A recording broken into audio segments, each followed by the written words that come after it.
Hello students, पढ़ेंगे class 11-12 के students physics पढ़ेंगे।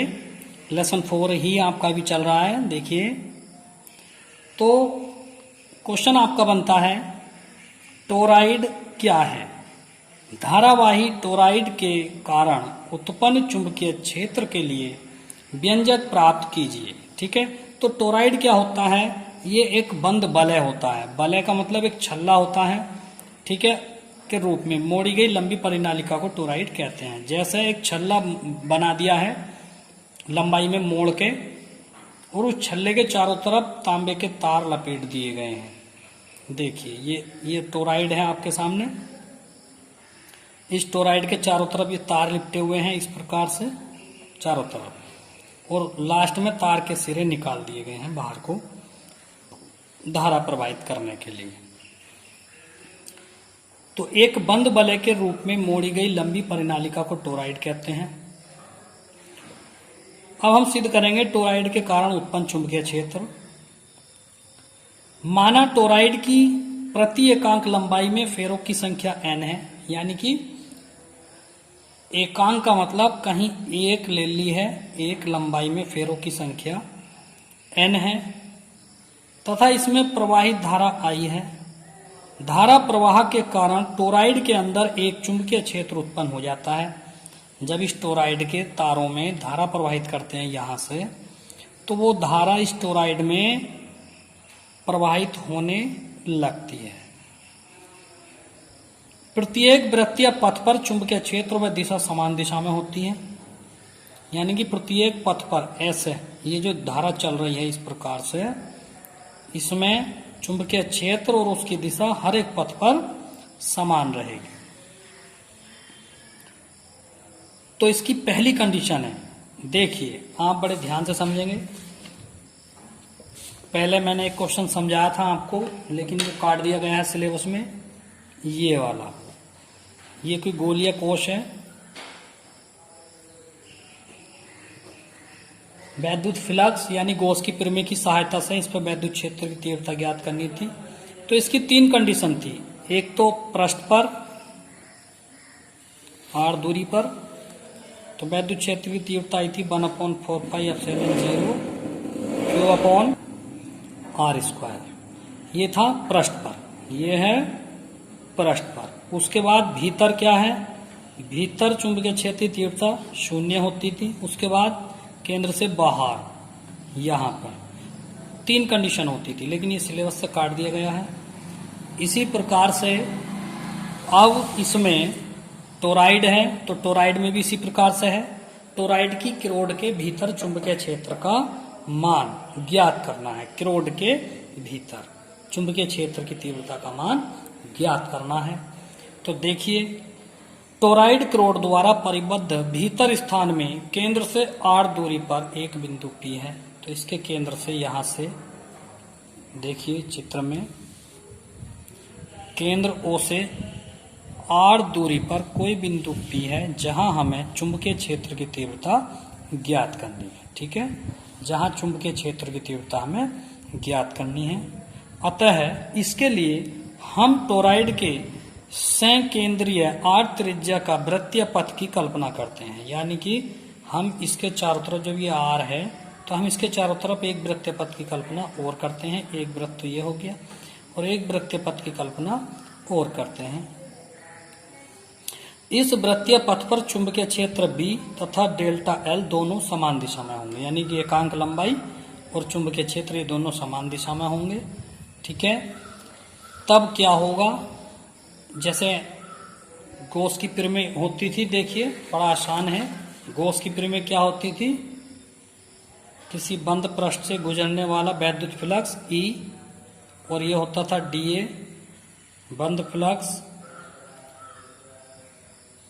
कुल आवेश का 1/ε0 गुना होता था ये, यानी कि बंद पृष्ठ E dA बराबर Q/ε0। इस प्रकार से ये गॉस की प्रमेय थी। इसी प्रकार से एम्पियर का नियम है क्या? किसी बंद पृष्ठ से गुजरने वाला चुंबकीय फ्लक्स ये, और इसका रेखीय समाकलन ये, चुंबकीय क्षेत्र का रेखीय समाकलन नेट धारा I का म्यू 0 गुना होता है। ये एम्पियर का नियम है। ये नियम और ये नियम दोनों एक से हैं, ठीक है। तो आइए चलते हैं एम्पियर का परिपथीय नियम लगाने पर।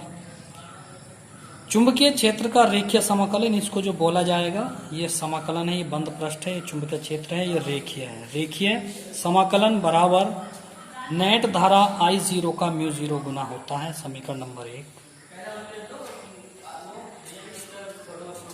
वृत्तीय पथ पर फेरों की संख्या 2πrn, यानी कि एक फेरे में एक जो खंड है, एक जो लंबाई है, उसमें एकांक लंबाई में फेरों की संख्या n है।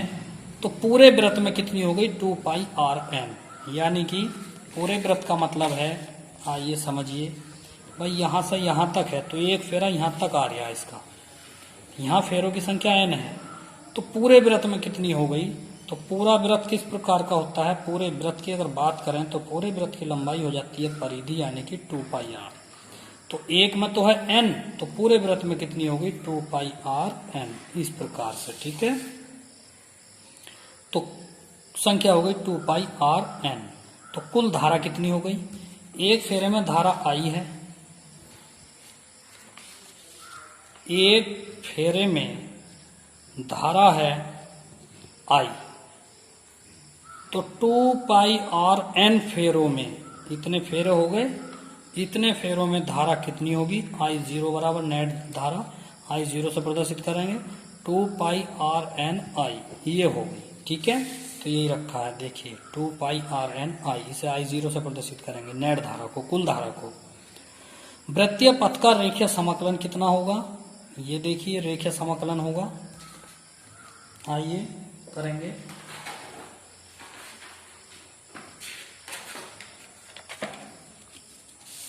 तो देखिए वृत्तीय पथ का रेखीय समाकलन डेल्टा L, ये आ गया चुंबकीय क्षेत्र। और ये चूंकि दोनों की दिशा एक ही है तो यहाँ पे थोड़ा सा हल करेंगे। B डॉट dl होता है B dl cos थीटा, ध्यान से समझेंगे थीटा। चूंकि थीटा का मान 0 है जब एक ही दिशा में है ये, तो ये हो गया B dl cos 0 हो जाएगा। ये समाकलन B dl cos 0 का मान 1, तो ये हो गया B dl, B को बाहर निकाल लीजिए, ये हो गया dl, तो ये हो गया dl का समाकलन करेंगे तो L, ठीक है। तो यहाँ से B dl का रेखीय समाकलन जो हो गया वो BL हो गया, ठीक है। तो यही हमने किया है। आइए